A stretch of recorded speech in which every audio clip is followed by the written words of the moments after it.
ਆਪ ਲਿਓ ਤੁਮ ਕਥਾ ਸੁਧਾਰੀ। ਸਤਿਨਾਮ ਸ੍ਰੀ ਵਾਹਿਗੁਰੂ ਸਾਹਿਬ ਜੀ। ਦੋਹਰਾ ਸ੍ਰੀ ਅਰਜਨ ਬੈਠਿਓ ਗੁਰੂ, ਜਾਣਤ ਸਕਲ ਪ੍ਰਸੰਗ। ਇਹਦੀ ਨੇ ਦਰਸ਼ਨ ਕਰਿਓ, ਭਾ ਸੀਤਲ ਸਰਬੰਗ। ਵਾਹਿਗੁਰੂ ਜੀ ਕਾ ਖਾਲਸਾ, ਵਾਹਿਗੁਰੂ ਜੀ ਕੀ ਫਤਿਹ। ਸਤਿਗੁਰਾਂ ਦੀ ਸਾਜੀ ਨਿਵਾਜੀ ਗੁਰੂ ਰੂਪ ਸਾਧ ਸੰਗਤ ਜੀ, ਧੰਨ ਸਾਹਿਬ ਸ੍ਰੀ ਗੁਰੂ ਨਾਨਕ ਦੇਵ ਜੀ ਮਹਾਰਾਜ, ਧੰਨ ਗੁਰੂ ਗੋਬਿੰਦ ਸਿੰਘ ਗੁਰੂ ਗ੍ਰੰਥ ਸਾਹਿਬ ਜੀ ਦੀ ਅਪਾਰ ਕਿਰਪਾ ਸਦਕਾ ਸੰਧਿਆ ਦੇ ਦੀਵਾਨ ਸਜੇ ਹਨ। ਆਪ ਜੀ ਨੇ ਗੁਰਬਾਣੀ ਦੇ ਪਾਠ ਕੀਰਤਨ ਦਾ ਆਨੰਦ ਮਾਣਿਆ। ਆਓ ਹੁਣ ਮਨ ਬਿਰਤੀਆਂ ਨੂੰ ਸਤਿਗੁਰੂ ਸਾਹਿਬ ਜੀ ਦੇ ਪਵਿੱਤਰ ਚਰਨਾਂ ਨਾਲ ਜੋੜੀਏ ਤੇ ਸਤਿਗੁਰੂ ਜੀ ਦੀ ਪਾਵਨ ਕਥਾ ਦਾ ਆਨੰਦ ਮਾਣੀਏ। ਧੰਨ ਸਾਹਿਬ ਸ੍ਰੀ ਗੁਰੂ ਅਰਜਨ ਦੇਵ ਜੀ ਮਹਾਰਾਜ ਪੰਜਵੇਂ ਪਾਤਸ਼ਾਹ। ਜਪਿਓ ਜਨ ਅਰਜੁਨ ਦੇਵ ਗੁਰੂ, ਫਿਰ ਸੰਕਟ ਜੋਨ ਗਰਭ ਨਾ ਆਇਓ। ਧੰਨ ਗੁਰੂ ਅਰਜਨ ਦੇਵ ਸਾਹਿਬ ਜੀ ਮਹਾਰਾਜ, ਜਿਨ੍ਹਾਂ ਨੇ ਵੀ ਨਾਮ ਜਪਿਆ, ਸਿਮਰਨ ਕੀਤਾ, ਧਿਆਨ ਕੀਤਾ, ਉਹਨਾਂ ਦੇ ਜਨਮ ਮਰਨ ਦੇ ਚੱਕਰ ਕੱਟੇ ਗਏ, ਆਵਾਗਾਉਣ ਦੇ ਚੱਕਰ ਮਿਟ ਗਏ। ਐਸੇ ਸਤਿਗੁਰਾਂ ਦੀ ਪਾਵਨ ਕਥਾ ਚੱਲ ਰਹੀ ਹੈ, ਪ੍ਰੇਮ ਨਾਲ ਸਰਵਣ ਕਰੀਏ। ਸਤਿਗੁਰੂ ਜੀ ਧੰਨ ਗੁਰੂ ਅਰਜਨ ਦੇਵ ਸਾਹਿਬ ਜੀ ਦੇ ਵਿਰੋਧ ਵਿੱਚ ਦੁਸ਼ਟ ਚੰਦੂ ਨੇ ਸਾਜ਼ਿਸ਼ਾਂ ਕੀਤੀਆਂ, ਬਾਦਸ਼ਾਹ ਦੇ ਕੰਨ ਭਰੇ, ਖੁਸਰੋ ਨੂੰ ਪਨਾਹ ਦੇਣ ਦਾ ਝੂਠਾ ਮੁਕੱਦਮਾ ਬਣਾ ਕੇ ਗੁਰੂ ਸਾਹਿਬ ਨੂੰ ਮੁਕੱਦਮੇ ਦੇ ਵਿੱਚ ਫਸਾਉਣ ਦੀ ਕੋਸ਼ਿਸ਼ ਕੀਤੀ ਜਾ ਰਹੀ ਹੈ। 2 ਲੱਖ ਰੁਪਈਆ ਜੁਰਮਾਨਾ ਕਹਿ ਕੇ ਭੇਜ ਦਿੱਤਾ ਵੀ ਤੁਸੀਂ ਉਹ ਭੇਜਣਾ ਹੈ, ਲੈ ਕੇ ਆਉਣਾ ਤੇ ਲਾਹੌਰ ਪੇਸ਼ ਆਉਣਾ ਹੈ। ਸਤਿਗੁਰੂ ਜੀ ਨੂੰ ਇਹ ਪਰਵਾਨਾ ਦੇਣ ਵਾਸਤੇ ਐਦੀ ਭੇਜੇ। ਐਦੀਆਂ ਨੇ ਜਦੋਂ ਮਹਾਰਾਜ ਦੇ ਦਰਸ਼ਨ ਕੀਤੇ ਤੇ ਐਦੀਆਂ ਦਾ ਮਨ ਵੀ ਸ਼ਾਂਤ ਹੋ ਗਿਆ।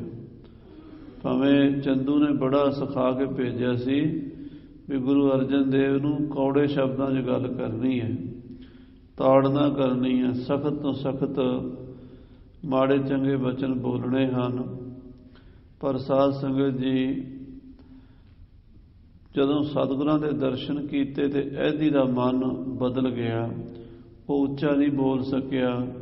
ਉਹਨੇ ਚੰਦੂ ਦੀ ਚਿੱਠੀ ਜ਼ਰੂਰ ਸਰਕਾਰ ਦੀ ਜਿਹੜੀ ਸੀ ਪਰਵਾਨਾ ਉਹ ਗੁਰੂ ਸਾਹਿਬ ਨੂੰ ਦਿੱਤਾ ਤੇ ਨਾਲ ਉਹਨੇ ਹਮਦਰਦੀ ਵਜੋਂ ਇਹ ਵੀ ਬੇਨਤੀ ਕੀਤੀ, ਮਹਾਰਾਜ ਦੁਸ਼ਟਾਂ ਦੀ ਸਭਾ ਤੁਹਾਡੇ ਵਿਰੋਧ ਵਿੱਚ ਹੈ, ਤੁਸੀਂ ਸੰਭਲ ਕੇ ਜਾਣਾ ਹੈ। ਇਹ ਕਥਾ ਅੱਜ ਦੇ ਪ੍ਰਕਰਣਾਂ ਵਿੱਚ ਸਰਵਣ ਕਰੀਏ। ਧੰਨ ਸ੍ਰੀ ਗੁਰੂ ਅਰਜਨ ਦੇਵ ਜੀ ਮਹਾਰਾਜ ਪੰਚਮ ਪਾਤਸ਼ਾਹ ਜੀ ਨੂੰ ਸਿਮਰੀਏ, ਧਿਆਈਏ, ਸਤਿਗੁਰਾਂ ਦੇ ਚਰਨਾਂ 'ਚ ਸੁਰਤੀ ਜੋੜ ਕੇ ਆਖੀਏ ਸਤਿਨਾਮ ਸ੍ਰੀ ਵਾਹਿਗੁਰੂ ਸਾਹਿਬ ਜੀ, ਸਤਿਨਾਮ ਸ੍ਰੀ ਵਾਹਿਗੁਰੂ ਸਾਹਿਬ ਜੀ। ਦੋਹਰਾ ਸ੍ਰੀ ਅਰਜਨ ਬੈਠਿਓ ਗੁਰੂ, ਮਹਾਰਾਜ ਪੰਚਮ ਪਾਤਸ਼ਾਹ ਜੀ ਦੀਵਾਨ ਵਿੱਚ ਬੈਠੇ ਹਨ। ਜਾਣਤ ਸਕਲ ਪ੍ਰਸੰਗ, ਔਰ ਸਭ ਕੁਝ ਸਤਿਗੁਰੂ ਜਾਣਦੇ ਹਨ, ਜਾਣੀ ਜਾਣ ਹਨ, ਅੰਤਰਜਾਮੀ ਹਨ। ਘਟ ਘਟ ਕੇ ਅੰਤਰ ਕੀ ਜਾਣਤ, ਭਲੇ ਬੁਰੇ ਕੀ ਪੀਰ ਪਛਾਣਤ। ਸਾਰਿਆਂ ਦੇ ਹਿਰਦੇ ਦੀ ਜਾਣਨ ਵਾਲੇ ਸਤਿਗੁਰੂ ਜੀ ਧੰਨ ਗੁਰੂ ਅਰਜਨ ਦੇਵ ਜੀ ਆਉਣ ਵਾਲਾ ਸਮਾਂ ਚੰਗੀ ਤਰ੍ਹਾਂ ਜਾਣਦੇ ਹਨ। ਇਹਦੀ ਨੇ ਦਰਸ਼ਨ ਕਰਿਓ, ਇਹਨਾਂ ਨੂੰ ਐਦੀ ਮਹਾਰਾਜ ਦੇ ਚਰਨਾਂ 'ਚ ਹਾਜ਼ਰ ਹੋ ਗਿਆ ਤੇ ਐਦੀ ਨੇ ਜਦੋਂ ਮਹਾਰਾਜ ਦੇ ਦਰਸ਼ਨ ਕੀਤੇ, ਭਾ ਸੀਤਲ ਸਰਬੰਗ, ਐਦੀ ਦਾ ਤਨ ਮਨ ਠੰਡਾ ਹੋ ਗਿਆ। ਸਤਿਗੁਰਾਂ ਦੇ ਦਰਸ਼ਨ ਕਰਕੇ ਮਨ ਦੇ ਵਿੱਚ ਬੜੀ ਸ਼ਾਂਤੀ ਆਈ ਹੈ। ਚੌਪਈ ਲਿਖਿਓ ਸ਼ਾਹੋ ਕੋ ਧਰਿਓ ਅਗਾਰੀ, ਫਿਰ ਐਦੀ ਇਹਨੇ ਬਾਦਸ਼ਾਹ ਦਾ ਲਿਖਿਆ ਹੋਇਆ ਪਰਵਾਨਾ ਸਤਿਗੁਰੂ ਜੀ ਦੀ ਹਜ਼ੂਰੀ ਵਿੱਚ ਰੱਖਿਆ। ਆਪ ਜੋਰ ਕਰ ਬੰਧਨ ਧਾਰੀ, ਔਰ ਹੱਥ ਜੋੜ ਕੇ ਮਹਾਰਾਜ ਨੂੰ ਮੱਥਾ ਟੇਕਿਆ। ਦੇਖ ਸਰੂਪ ਸੁਭਾਵ ਵਿਸਾਲਾ, ਗੁਰੂ ਸਾਹਿਬ ਦਾ ਸਰੂਪ ਦੇਖ ਕੇ, ਗੁਰੂ ਸਾਹਿਬ ਦਾ ਸੁਭਾਅ ਵੇਖ ਕੇ ਇਹਦੀ ਕਹਿ ਨਾ ਸਕਿਓ ਤਿਸ ਕਾਲਾ, ਉਹ ਐਦੀ ਕੁਝ ਬੋਲ ਨਹੀਂ ਸਕਿਆ। ਗੁਰੂ ਅਰਜਨ ਦੇਵ ਜੀ ਮਹਾਰਾਜ ਦੇ ਸਾਹਮਣੇ ਐਦੀ ਨੂੰ ਸਿਖਾ ਕੇ ਭੇਜਿਆ ਸੀ ਨਾ ਵੀ ਗੁਰੂ ਅਰਜਨ ਦੇਵ ਜੀ ਨੂੰ ਕੌੜੇ ਬਚਨ ਕਹਿਣੇ ਹੈ, ਸਖਤ ਸ਼ਬਦਾਂ 'ਚ ਤਾੜਨਾ ਕਰਨੀ ਹੈ, ਉਹ ਐਦੀ ਦੇ ਮੂੰਹ ਤੋਂ ਗੱਲਾਂ ਨਹੀਂ ਨਿਕਲ ਸਕੀਆਂ। ਪੂਰਨ ਪੁਰਸ਼ ਦੀ ਕਮਾਈ ਹੁੰਦੀ ਹੈ, ਦੁਸ਼ਟਾਂ ਦੀ ਜ਼ੁਬਾਨ ਬੰਦ ਕਰ ਦਿੰਦੇ। ਮਹਾਰਾਜ ਸਾਹਿਬ ਜੀ ਦੇ ਦਰਸ਼ਨ ਕਰਕੇ ਐਦੀ ਦਾ ਮਨ ਨਿਰਮਲ ਹੋ ਗਿਆ। ਹਾਂਜੀ, ਸਤਿਗੁਰ ਸੋ ਖੁਲਾਏ ਪਠਵਾਇਓ। ਮਹਾਰਾਜ ਨੇ ਉਹ ਚਿੱਠੀ ਖੁਲਵਾਈ ਤੇ ਫਿਰ ਪੜਵਾਈ ਹੈ। ਹਾਂਜੀ, ਧਨ 2 ਲੱਖ ਸ਼ਾਹੋ ਮੰਗਵਾਇਓ। ਚਿੱਠੀ 'ਚ ਸਾਫ਼ ਲਿਖਿਆ ਸੀ, ਬਾਦਸ਼ਾਹ ਨੇ ਹੁਕਮ ਦਿੱਤਾ ਸੀ ਵੀ ਤੁਸੀਂ ਇੱਕ ਬਾਗੀ ਦੀ ਮਦਦ ਕੀਤੀ ਹੈ, ਖੁਸਰੋ ਦੀ, ਜਿਸ ਨੂੰ ਪਨਾਹ ਦੇਣਾ ਦੇਸ਼ ਦੇ ਵਿਰੁੱਧ, ਸਰਕਾਰ ਦੇ ਵਿਰੁੱਧ ਬਹੁਤ ਵੱਡੀ ਸਾਜ਼ਿਸ਼ ਮੰਨੀ ਜਾਂਦੀ ਹੈ। ਤੁਸੀਂ ਉਸ ਬਾਗੀ ਨੂੰ, ਖੁਸਰੋ ਨੂੰ, ਸਾਡੇ ਸ਼ਹਿਜ਼ਾਦੇ ਨੂੰ ਆਪਣੇ ਕੋਲ ਰੱਖਿਆ, ਉਹਨੂੰ ਤੁਸੀਂ 5000 ਰੁਪਈਆ ਬਖਸ਼ਿਆ, ਲੰਗਰ ਛਕਾਇਆ। ਉਸ ਬਾਗੀ ਬੰਦੇ ਦੀ ਹੈਲਪ ਕਰਨ ਕਰਕੇ ਤੁਸੀਂ ਦੋਸ਼ੀ ਹੋ। ਤੁਹਾਨੂੰ 2 ਲੱਖ ਰੁਪਈਆ ਜੁਰਮਾਨਾ ਹੈ। ਤੁਸੀਂ ਇਹ 2 ਲੱਖ ਰੁਪਈਆ ਸਰਕਾਰ ਦੇ ਖਜ਼ਾਨੇ 'ਚ ਜਮ੍ਹਾਂ ਕਰਵਾਓ ਤੇ ਆਪ ਵੀ ਹਾਜ਼ਰ ਹੋਵੋ। ਸ੍ਰੀ ਅਰਜਨ ਸਗਰੀ ਵਿਦ ਜਾਨੀ। ਗੁਰੂ ਅਰਜਨ ਦੇਵ ਜੀ ਬਾਦਸ਼ਾਹ ਦਾ ਪਰਵਾਨਾ ਸੁਣ ਕੇ ਸਭ ਕੁਝ ਸਮਝ ਗਏ ਵੀ ਹੁਣ ਸਮਾਂ ਆ ਗਿਆ ਜਦੋਂ ਇਹ ਜ਼ੁਲਮ ਦੇ ਪਾਪ ਦੇ ਘੜੇ ਭੰਨਣ ਵਾਸਤੇ ਆਪਣੇ ਸੀਸ ਦਾ ਬਲੀਦਾਨ ਦੇਣਾ ਪਵੇਗਾ। ਹਾਂਜੀ, ਤਜਨੀ ਕਾਇਆ ਆਪਣ ਪਛਾਨੀ। ਹੁਣ ਉਹ ਸਮਾਂ ਆ ਗਿਆ ਜਦੋਂ ਗੁਰੂ ਨਾਨਕ ਦੇਵ ਜੀ ਨੇ ਕਿਹਾ ਸੀ, ਬਾਬਰ ਬਾਦਸ਼ਾਹ, ਇਹ ਤੈਨੂੰ 7 ਪੁਸਤਾਂ ਦਾ ਰਾਜ ਦੇ ਰਹੇ ਆ। ਜਿੰਨਾ ਚਿਰ ਤੁਹਾਡੀ ਪੁਸਤਾਂ, ਤੁਹਾਡੀਆਂ ਆਉਣ ਵਾਲੀਆਂ ਨਸਲਾਂ ਗੁਰੂ ਘਰ ਦਾ ਸਤਿਕਾਰ ਕਰਨਗੀਆਂ, ਉਹਨਾਂ ਚਿਰ ਤੁਹਾਡਾ ਰਾਜ ਕਾਇਮ ਰਹੇਗਾ। ਜਦੋਂ ਤੁਸੀਂ ਗੁਰੂ ਘਰ ਦੀ ਬੇਅਦਬੀ ਸ਼ੁਰੂ ਕਰੋਗੇ, ਤੁਹਾਡੇ ਦਿਨ ਪੁੱਠੇ ਸ਼ੁਰੂ ਹੋ ਜਾਣਗੇ। ਤਾਂ ਹੁਣ ਪਹਿਲੀ ਬੇਅਦਬੀ ਹੋਣੀ ਹੈ ਗੁਰੂ ਅਰਜਨ ਦੇਵ ਜੀ ਦੀ ਸ਼ਹੀਦੀ ਕਰਕੇ। ਉਸ ਤੋਂ ਬਾਅਦ ਫਿਰ 9ਵੇਂ ਪਾਤਸ਼ਾਹ ਦੀ ਸ਼ਹੀਦੀ, ਫਿਰ ਸਾਹਿਬਜ਼ਾਦਿਆਂ ਦੀਆਂ ਸ਼ਹੀਦੀਆਂ, ਫਿਰ ਸਿੰਘਾਂ ਉੱਤੇ ਬੜੇ ਜ਼ੁਲਮ ਇਹਨਾਂ ਮੁਗਲਾਂ ਨੇ ਕੀਤੇ। ਹੌਲੇ ਹੌਲੇ ਮੁਗਲਾਂ ਦੀ ਜੜ 10ਵੇਂ ਪਾਤਸ਼ਾਹ ਨੇ ਪੁੱਟ ਦਿੱਤੀ। ਤਾਂ ਸ਼ੁਰੂਆਤ 5ਵੇਂ ਪਾਤਸ਼ਾਹ ਤੋਂ ਹੋਈ ਸ਼ਹੀਦੀਆਂ ਦੀ। ਮਹਾਰਾਜ ਕਹਿੰਦੇ ਹੁਣ ਸਮਾਂ ਆ ਗਿਆ ਕਿ ਇਹ ਸਰੀਰ 5 ਭੂਤਕ ਚੋਲਾ ਤਿਆਗੀਏ ਤੇ ਬਾਦਸ਼ਾਹ ਜਹਾਂਗੀਰ ਦੇ ਸਿਰ, ਇਹ ਮੁਗਲਾਂ ਦੇ ਸਿਰ ਭਾਜੀ ਪਾ ਦਈਏ। ਹਾਂਜੀ, ਹਰ ਕਾਨੇ ਕੋ ਪਾਪ ਸ਼ਰਾਪ ਚਿਤਾਰਾ। ਜੋ ਕਾਨੇ ਬ੍ਰਹਮ ਗਿਆਨੀ ਨੇ ਵੀ ਕਿਹਾ ਸੀ ਕਿ ਤੁਸੀਂ ਮੁਗਲਾਂ ਦੇ ਕੋਲ ਸ਼ਹੀਦੀ ਪਾਓਗੇ, ਉਹ ਬਚਨ ਵੀ ਪੂਰਾ ਹੋਣਾ ਹੈ। ਤਜਨ ਦੇਹ ਦੁਖ ਪਾਏ ਉਚਾਰਾ। ਕਸ਼ਟ ਪਾ ਕੇ ਸ਼ਹੀਦੀ ਪਾਣ ਦਾ ਬਚਨ ਹੋਇਆ ਹੈ। ਹਰ ਗੋਬਿੰਦ ਗੁਰ ਬੈਠੇ ਭਾਰੀ। ਮਹਾਰਾਜ 6ਵੇਂ ਪਾਤਸ਼ਾਹ ਮਹਾਬਲੀ ਯੋਧੇ ਸਤਿਗੁਰੂ ਬੈਠਣਗੇ ਗੱਦੀ ਦੇ ਉੱਤੇ। ਮਹਾਬਲੀ ਬੜ ਸ਼ਸਤਰਨ ਧਾਰੀ। ਜੋ ਬੜੇ ਮਹਾਬਲੀ ਯੋਧੇ ਹੋਣਗੇ, ਸ਼ਸਤਰ ਧਾਰੀ ਹੋਣਗੇ, ਮੀਰੀ ਪੀਰੀ ਦੇ ਮਾਲਕ ਹੋਣਗੇ। ਉਹਨਾਂ ਨੇ ਜ਼ਾਲਮਾਂ ਦੀਆਂ ਜੜ੍ਹਾਂ ਪੁੱਟਣੀਆਂ ਤੇਗ ਦੇ ਨਾਲ। ਸ਼ਾਂਤਮਈ 5 ਪਾਤਸ਼ਾਹੀਆਂ ਨੇ ਦਰਸ਼ਨ ਦਿੱਤੇ ਸੰਸਾਰ ਦੇ ਵਿੱਚ ਸ਼ਾਂਤੀ ਦੇ ਨਾਲ। ਹੁਣ ਸ਼ਾਂਤੀ ਦੇ ਨਾਲ ਕ੍ਰਾਂਤੀ ਵੀ ਜੋੜਨੀ ਪੈਣੀ ਹੈ। ਹੁਣ ਪੀਰੀ ਨਾਲ ਮੀਰੀ ਜੋੜਨੀ ਪੈਣੀ ਹੈ। ਹੁਣ ਭਗਤੀ ਨਾਲ ਸ਼ਕਤੀ ਜੋੜਨੀ ਪੈਣੀ ਹੈ। ਹਾਂਜੀ, ਸੋ ਸਭ ਬਦਲਾ ਲੇਗ ਹਮਾਰਾ। ਸਾਡਾ ਪੁੱਤਰ ਸਾਰੇ ਬਦਲੇ ਗਿਣ ਗਿਣ ਕੇ ਲੈ ਲਵੇਗਾ ਚੰਦੂ ਵਰਗਿਆਂ ਦੁਸ਼ਟਾਂ ਕੋਲੋਂ। ਭੂਤ ਭਵਿੱਖ ਭਲੇ ਨਿਰਧਾਰਾ। ਆਉਣ ਵਾਲੇ ਸਮੇਂ ਦੀਆਂ ਸਾਰੀਆਂ ਹੀ ਗੱਲਾਂ ਨੂੰ ਗੁਰੂ ਮਹਾਰਾਜ 5ਵੇਂ ਪਾਤਸ਼ਾਹ ਸੋਚ ਰਹੇ ਨੇ। ਇੱਕ ਦਿਵਸ ਅਹਦੀ ਕੋ ਰਾਖਿਓ। ਇੱਕ ਦਿਨ ਉਸ ਅਹਦੀ ਨੂੰ ਆਖਿਆ, ਭਾਈ ਤੂੰ ਸਾਡੇ ਕੋਲ ਹੀ ਰਹਿ, ਕੱਲ ਨੂੰ ਅਸੀਂ ਤੇਰੇ ਨਾਲ ਹੀ ਚੱਲਾਂਗੇ। ਭਈ ਪ੍ਰਾਤ ਤੇ ਸਤਿਗੁਰ ਭਾਖਿਓ। ਮਹਾਰਾਜ ਕਹਿੰਦੇ ਕੱਲ ਸਵੇਰ ਜਦੋਂ ਹੋਵੇਗੀ ਅਸੀਂ ਲਾਹੌਰ ਨੂੰ ਤੁਰ ਪਵਾਂਗੇ। ਹਮ ਲਾਹੌਰ ਆਪ ਹੈ ਚਲ ਜਾਹੈ। ਅਸੀਂ ਲਾਹੌਰ ਆਪੇ ਹੀ ਚਲੇ ਜਾਣਾ। ਤੁਸੀਂ ਸਾਡੇ ਤੋਂ ਪਹਿਲਾਂ ਜਾਣਾ, ਪਹਿਲੇ ਚਲੇ ਜਾਓ। ਸਾਡੇ ਨਾਲ ਜਾਣਾ, ਸਾਡੇ ਨਾਲ ਚਲੇ ਜਾਓ। ਕੱਲ ਨੂੰ ਅਸੀਂ ਲਾਹੌਰ ਨੂੰ ਚਾਲੇ ਪਾ ਦੇਣੇ ਨੇ। ਕਹੈ ਸ਼ਾਹੋ ਜੋ ਤਿਹਠਾ ਦਇਆ ਹੈ। ਜਿਹੜੀ ਗੱਲ ਬਾਦਸ਼ਾਹ ਕਹਿ ਰਿਹਾ ਵੀ 2 ਲੱਖ ਜੁਰਮਾਨਾ, ਉਹ ਅਸੀਂ ਬਾਦਸ਼ਾਹ ਨਾਲ ਆਪੇ ਗੱਲ ਕਰਾਂਗੇ। ਅਸੀਂ ਬਾਦਸ਼ਾਹ ਦੀ ਕਚਹਿਰੀ 'ਚ ਜਾ ਕੇ ਬਾਦਸ਼ਾਹ ਨੂੰ ਸਮਝਾਵਾਂਗੇ ਸਾਰੀ ਗੱਲ। ਹਾਂਜੀ, ਇਸ ਪ੍ਰਕਾਰ ਕਹਿ ਅਹਦੀ ਤੋਰਿਓ। ਇਹ ਕਹਿ ਕੇ ਐਦੀ ਨੂੰ ਕਿਹਾ ਵੀ ਰਾਤ ਰਹਿ ਤੇ ਭਾਵੇਂ ਹੁਣ ਚਲਾ ਜਾ ਤੇ ਭਾਵੇਂ ਸਵੇਰੇ ਅਸੀਂ ਆਪੇ ਆ ਜਾਵਾਂਗੇ। ਐਦੀ ਨੂੰ ਗੁਰੂ ਜੀ ਨੇ ਵਿਦਾ ਕਰ ਦਿੱਤਾ। ਬੋਲਿਓ ਸੋ ਨਿਜ ਹਾਥਨ ਜੋਰਿਓ। ਐਦੀ ਕੋਈ ਚੰਗਾ ਬੰਦਾ ਸੀ, ਉਹ ਸਮਝਦਾ ਸੀ ਵੀ ਸਰਕਾਰ ਜਿਹੜੀ ਹੈ ਝੂਠੇ ਇਲਜ਼ਾਮ ਲਾ ਰਹੀ ਹੈ ਤੇ ਗੁਰੂ ਸਾਹਿਬ ਨੂੰ ਬਿਨਾਂ ਮਤਲਬ ਦੇ ਪਰੇਸ਼ਾਨ ਕਰਦੇ ਨੇ। ਉਸ ਐਦੀ ਨੇ ਹੱਥ ਜੋੜ ਕੇ ਮਹਾਰਾਜ ਨੂੰ ਸਾਰੀ ਗੱਲ ਦੱਸੀ। ਹਾਂਜੀ, ਜਿਮ ਚੰਦੂ ਨੇ ਮੋਹਿ ਪਠਾਇਓ। ਉਹ ਐਦੀ ਕਹਿਣ ਲੱਗਾ, ਮਹਾਰਾਜ ਗਰੀਬ ਨਵਾਜ, ਦੀਵਾਨ ਚੰਦੂ ਨੇ ਸਾਰੀ ਸਾਜ਼ਿਸ਼ ਕੀਤੀ ਹੈ ਤੁਹਾਡੇ ਖਿਲਾਫ ਤੇ ਮੈਨੂੰ ਵੀ ਉਸੇ ਨੇ ਭੇਜਿਆ ਹੈ ਤੇ ਮੈਨੂੰ ਬੜੇ ਕਰੜੇ ਬਚਨ ਕਹਿ ਕੇ ਭੇਜਿਆ ਸੀ ਜਿਹੜੇ ਮੈਂ ਤੁਹਾਡੇ ਸਾਹਮਣੇ ਕਹਿ ਨਹੀਂ ਸਕਿਆ। ਉਹਨੇ ਤਾਂ ਤੁਹਾਨੂੰ ਤਾੜਨਾ ਕਰਨ ਲਈ ਮੈਨੂੰ ਭੇਜਿਆ ਸੀ ਵੀ ਸਖਤ ਤਾੜਨਾ ਕਰਨੀ ਹੈ। ਗੁਰੂ ਅਰਜਨ ਦੇਵ ਜੀ ਨੂੰ ਡਰਾਉਣਾ ਹੈ ਵੱਧ ਤੋਂ ਵੱਧ। ਹਾਂਜੀ, ਖੋਟੇ ਬਾਕਨ ਕੋ ਸਿਖਰਾਇਓ। ਖੋਟੇ ਬਚਨ ਕੌੜੇ ਬਚਨ ਸਿਖਾ ਕੇ ਭੇਜਿਆ ਸੀ। ਸੋ ਮੁਝ ਤੇ ਕਿਮ ਨਹਿ ਬਨ ਆਵਹਾ। ਉਹ ਬਚਨ ਮੈਂ ਹੁਣ ਤੁਹਾਨੂੰ ਸਤਿਗੁਰੂ ਜੀ ਦੱਸ ਨਹੀਂ ਸਕਦਾ ਜਿਹੜੇ ਬਚਨ ਉਸ ਚੰਦੂ ਨੇ ਉਥੋਂ ਮੈਨੂੰ ਕਹਿ ਕੇ ਭੇਜਿਆ ਹੈ। ਤੁਮ ਦਰਸ਼ਨ ਤੇ ਕੋ ਮਤ ਨਸਾਵਹਿ। ਕਿਉਂਕਿ ਮਹਾਰਾਜ ਤੁਹਾਡੇ ਦਰਸ਼ਨ ਕਰਕੇ ਤੇ ਮੇਰੇ ਮਨ ਦੀ ਖੋਟੀ ਮਤ ਦੂਰ ਹੋ ਗਈ ਹੈ।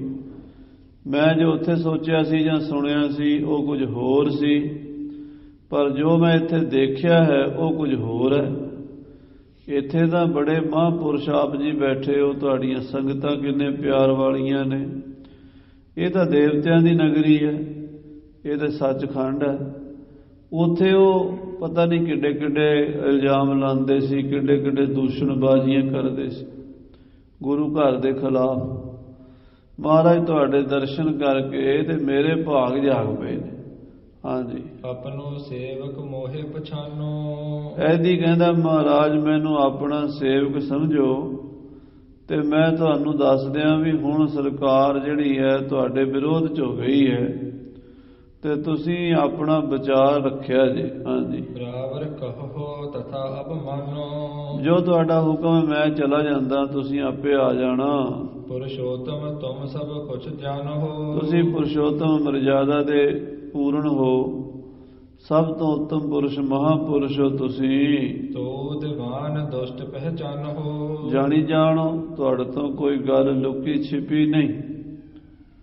ਪਰ ਗੁਰੂ ਜੀ ਚੰਦੂ ਦੀਵਾਨ ਤੁਹਾਡਾ ਬੜਾ ਵੱਡਾ ਵੈਰੀ ਹੈ, ਇਹ ਗੱਲ ਨਾ ਭੁੱਲਿਆ ਜੇ। ਚੰਦੂ ਬੜਾ ਦੁਸ਼ਟ ਹੈ, ਉਹ ਤੁਹਾਡੇ ਖਿਲਾਫ ਰੋਜ਼ ਸਾਜ਼ਿਸ਼ਾਂ ਘੜਦਾ ਰਿਹਾ ਤੇ ਹੁਣ ਉਹਦੀ ਗੱਲ ਕੁਝ ਬਣ ਵੀ ਗਈ ਹੈ।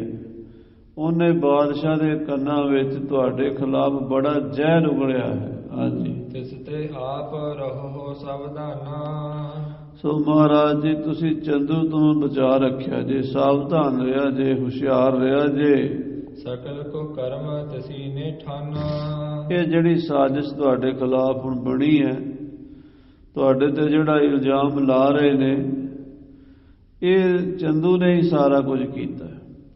ਇਹ ਚੰਦੂ ਦਾ ਹੀ ਕਰਿਆ ਧਰਿਆ ਸਾਰਾ ਕੁਝ। ਹਾਂਜੀ, ਐਦੀ ਤੇ ਸੁਣ ਕੀਨ ਪਸਾਓ। ਉਸ ਵਿਚਾਰੇ ਐਦੀ ਦੀ ਇਹ ਬੇਨਤੀ ਸੁਣ ਕੇ, ਉਹਦੀ ਇਹ ਭਾਵਨਾ ਭਰੀ ਅਰਦਾਸ ਸੁਣ ਕੇ ਸਤਿਗੁਰੂ ਉਹਦੇ ਤੇ ਬੜੇ ਖੁਸ਼ ਹੋਏ। ਉਹਨੂੰ ਮਿਹਰਾਂ ਦੀ ਦ੍ਰਿਸ਼ਟੀ ਨਾਲ ਤੱਕਿਆ, ਨਿਹਾਲ ਕਰ ਦਿੱਤਾ। ਹਾਂਜੀ, ਸਤਿਗੁਰ ਦੇਤ ਭਏ ਸਿਰ ਪਾਓ। ਮਹਾਰਾਜ ਨੇ ਆਪਣੇ ਖਜ਼ਾਨੇ 'ਚ ਸਰੋਪਾ ਮੰਗਾ ਕੇ ਐਦੀ ਨੂੰ ਸਰੋਪਾ ਦਿੱਤਾ। ਹਾਂਜੀ, ਬੁਰਾ ਜੋ ਹੋਏ ਆਪ ਗਰਜੈ ਹੈ। ਮਹਾਰਾਜ ਐਦੀ ਨੂੰ ਕਹਿੰਦੇ ਨੇ, ਭਾਈ ਗੁਰਮੁਖਾ, ਇਹ ਗੁਰੂ ਨਾਨਕ ਦਾ ਘਰ ਸ਼ੀਸ਼ੇ ਦੀ ਤਰ੍ਹਾਂ ਹੈ। ਜਿਹੋ ਜਿਹਾ ਮੂੰਹ ਲੈ ਕੇ ਕੋਈ ਆਵੇ ਨਾ ਇੱਥੇ, ਉਹੋ ਜਿਹਾ ਹੀ ਨਜ਼ਰ ਆਉਂਦਾ। ਆਖੋ ਸਤਿਨਾਮ ਸ੍ਰੀ ਵਾਹਿਗੁਰੂ। ਸ਼ੀਸ਼ੇ ਦੇ ਸਾਹਮਣੇ ਸਾਧ ਸੰਗਤ ਜੀ ਮੁਖ ਉਜਲਾ ਲੈ ਕੇ ਜਾਵਾਂਗੇ, ਉਜਲਾ ਦਿਸੇਗਾ।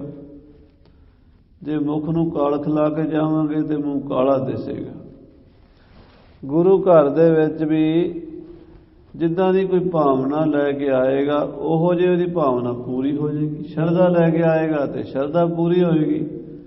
ਜੇ ਵੈਰ ਭਾਵਨਾ ਦੁਸ਼ਮਣੀ ਲੈ ਕੇ ਆਏਗਾ, ਕੋਈ ਗੁਰੂ ਘਰ ਦਾ ਬੁਰਾ ਸੋਚ ਕੇ ਆਏਗਾ, ਤੇ ਬਸ ਉਹ ਵੀ ਆਪਣੀ ਕਰਨੀ ਦਾ ਫਲ ਪਾ ਲਏਗਾ। ਮਹਾਰਾਜ ਕਹਿੰਦੇ ਬੁਰਾ ਜਿਹੜਾ ਹੋਏਗਾ ਨਾ ਆਪੇ ਹੀ ਗਲ ਜਾਏਗਾ। ਹਾਂਜੀ, ਮੂਰਖ ਆਪਣੋ ਕੀਤਾ ਪਹਿ। ਮੂਰਖ ਲੋਕ ਆਪਣਾ ਕੀਤਾ ਪਾਉਂਦੇ ਆ। ਇਹ ਜੁਗਾਂ ਜੁਗਾਂ ਤੋਂ ਚੱਲੀ ਆ ਰਹੀ ਹੈ। ਕਾਲ ਪੁਰਖ ਦੀ ਵਾਹਿਗੁਰੂ ਦੀ ਖੇਡ ਹੈ। ਜਿਹੜੇ ਸੰਤਾਂ ਭਗਤਾਂ ਦੇ ਵੈਰੀ ਹੁੰਦੇ, ਦੋਖੀ ਹੁੰਦੇ ਨੇ, ਈਰਖਾਲੂ ਹੁੰਦੇ ਨੇ, ਉਹ ਮਹਾਰਾਜ ਪਰਮੇਸ਼ਰ ਆਪੇ ਮਾਰ ਦਿੰਦਾ ਉਹਨਾਂ ਨੂੰ।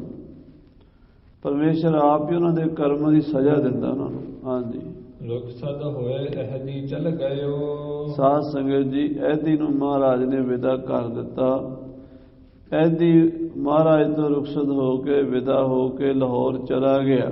ਚੰਦੂ ਸੰਗ ਕਹਿਤ ਇਮ ਭਇਓ। ਜਾ ਕੇ ਦੀਵਾਨ ਚੰਦੂ ਨੂੰ ਕਹਿਣ ਲੱਗਾ, ਮੁਝ ਕੋ ਕਹਿਓ ਆਪ ਹਮ ਆਵੈ। ਕਿ ਦੀਵਾਨ ਜੀ, ਮੈਂ ਗਿਆ ਸੀ ਗੁਰੂ ਅਰਜਨ ਦੇਵ ਨਾਲ ਮੇਰੀ ਮੁਲਾਕਾਤ ਹੋਈ ਹੈ।